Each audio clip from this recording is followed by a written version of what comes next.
السلام عليكم ورحمة الله وبركاته. أهلا بكم طلاب المرحلة الابتدائية. إن شاء الله في الفيديو ده هنتناول بعض المسائل على عملية القسمة المطولة. عايزك تركز معايا وما تنساش صلي على حبيبك النبي، اعمل لايك للفيديو واعمل اشتراك لقناتنا على اليوتيوب، ويلا نبدأ مع بعض. أول سؤال بيقول لك قسمة ناتج قسمة 842 قسمة 2. طيب أحل ازاي يا مستر؟ احنا عارفين ان ال 842 دي بسموهم ايه؟ المقسوم والاتنين المقسوم عليه. طب بقسم ازاي يا مستر؟ يعني المقسوم عليه رقم، اخد من المقسوم رقم، يعني 8 قسمة 2 فيها كام؟ فيها 4. عايز اوضح لك خطوات عملية القسمة يا جماعة. اول خطوة بقسم، تاني خطوة بضرب، تالت خطوة بطرح، رابع خطوة بنزل الرقم اللي عليه الدور،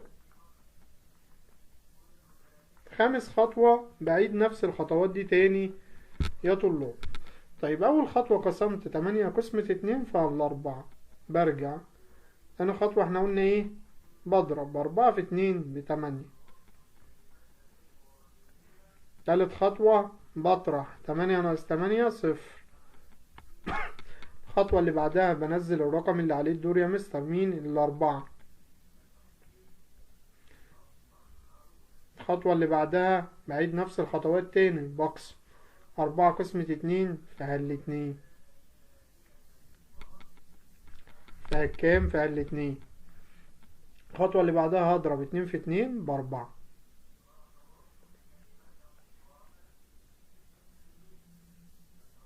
الخطوة اللي بعدها هطرح 4 ناقص 4 صفر. هنزل رقم اللي هو 2. هرجع اعيد نفس الخطوات تاني، 2 قسمة 2 فهل 1. 1 في 2 ب2. هطرح هلاقي الناتج بتاعي صفر.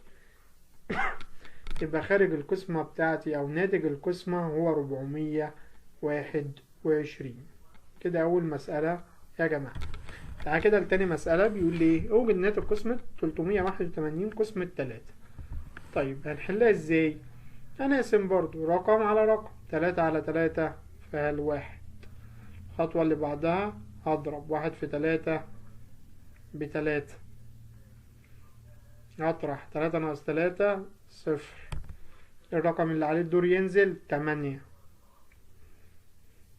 هعيد نفس الخطوات برضو، 8 قسمة 3. طب طالب هيجي يقول لي يا مستر انا ما عنديش حاجة ب3 اضربها يساوي 8. قال لك اختار اقرب حاجة لل8. عندك 3 ضرب 1 يساوي 3، 3 ضرب 2 ب6.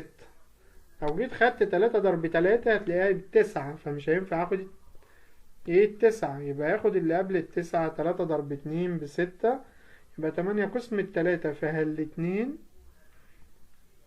2 في 3 ب6. هطرح 8 ناقص 6 فهل 2.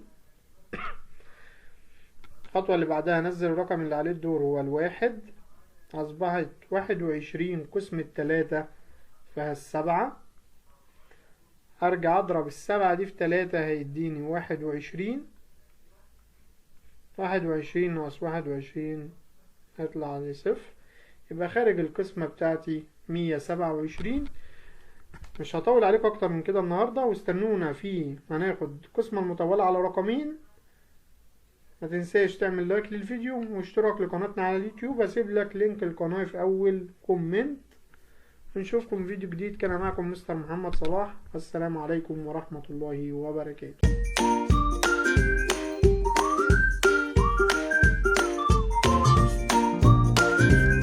السلام عليكم. لا تنسوا الاعجاب بالفيديو والاشتراك في القناة تشجيعا لنا لنستمر بنشر المزيد إن شاء الله.